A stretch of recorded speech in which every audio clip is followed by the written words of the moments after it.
আসসালামু আলাইকুম, বিলকিস কিচেন ব্লগে আপনাদের স্বাগতম। আজ আমি চলে এলাম সাদা বাটা ডিম ভাজি রেসিপি নিয়ে। ডিম ভাজি আমরা সবাই বেশ কম বেশি করতে পারি, তবে এভাবে আলু দিয়ে একবার ডিম ভাজি করে দেখেন, খেতে দারুণ লাগবে। এই ডিম ভাজি গরম ভাতের সাথেও খুবই মজা, তাছাড়া রুটি পরোটার সাথেও খেতে পারেন। আশা করি এই রেসিপিটি আপনাদের খুব ভালো লাগবে। আর যদি ভালো লাগে তাহলে লাইক কমেন্ট দিয়ে চ্যানেলটাকে সাবস্ক্রাইব করে আমার পাশেই থেকে যেতে পারেন।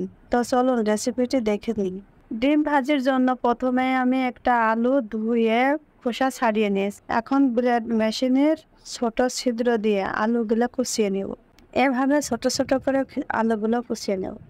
আলু কুচানো হয়ে গেছে। এখন এই যে আলুগুলো ভালো করে ধুয়ে নিয়েছি, এই যে ছোট ছোট করে পিস পিস করে কেটে নিয়েছি। আলুগুলো ভালো করে ধুয়ে পানি ঝরিয়ে নিয়েছি। এখন এই আলুর ভিতরে ডিম ভেঙে দিয়ে দেব।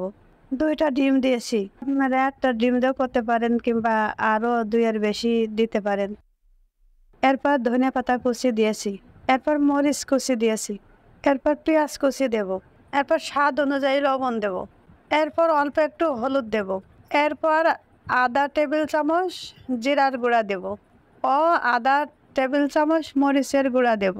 যেহেতু মরিচ আমি কাঁচা মরিচ কুচিয়ে দিয়েছি, এই জন্য মরিচ আধা চামচ দেব। এখন সব উপকরণগুলো ডিম ও আলুর সাথে মিক্সড করে নেব, ভালো করে মিক্সড করে নেব। ডিম আর আলু মশলার সাথে যত ভালো করে মিক্সড করবেন তত ডিমের স্বাদটা বেড়ে যাবে। এই জন্য আলু ডিম ও মশলা ভালো করে সময় ধরে মিক্সড করে নেব। এটা হাত দিয়ে করে নেব, হাত দিয়ে করলে মিক্সটা হাত দিয়ে করলে সব থেকে ভালো হবে। এই জন্য হাত দিয়ে মিক্সটা করে নেব। মিক্সড করা হয়ে গেছে, এখন চুলায় চলে যাব। চুলায় একটা প্যান বসিয়ে দিয়েছি, প্যানটা একটু গরম হলেই পরিমাণ মতো তেল দিয়ে দেব। তেলটা হালকা গরম হলেই ডিমটা দিয়ে দেব।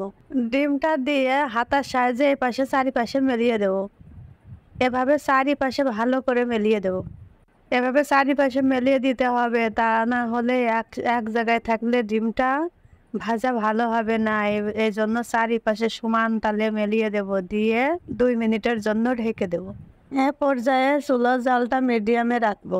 যেহেতু ডিমের ভিতরে আলু দিয়েছি, এই জন্য ডিমটা ঢেকে দিলে কি হবে, আলুটা ভালোভাবে সিদ্ধ হয়ে যাবে। এই জন্যে ডিমটা ঢেকে দেব। 2 মিনিট পর এক পাশ হয়ে গেছে, এখন ডিমটা উল্টে দেব। এর জন্য আমি একটা প্লেট নিয়ে নিয়েছি, প্লেটে এভাবে উপর করে নামাই নেব। নিয়ে প্যানে আরও একটু তেল দিয়ে দেব, তেলটা চারিপাশে এভাবে ছড়িয়ে দেব, দিয়ে ডিমটা এভাবে ঢেলে দেব। যেহেতু আলু দিয়ে ডিম ভাজছি তো এই জন্য ডিমটা প্লেটে ঢেলে নিতে হবে, নাই এমনি উল্টাতে গেলে ডিমটা ভেঙে যেতে পারে। এই জন্য প্লেটে ঢেলে নিয়ে ডিমটা উল্টাতে হবে।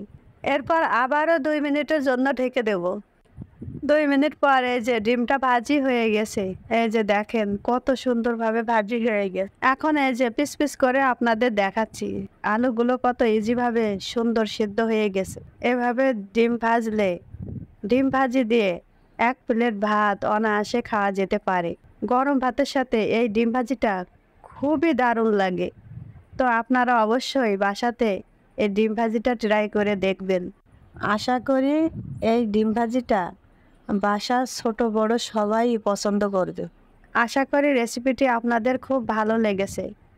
আজ এখানে শেষ করছি। আল্লাহ হাফেজ।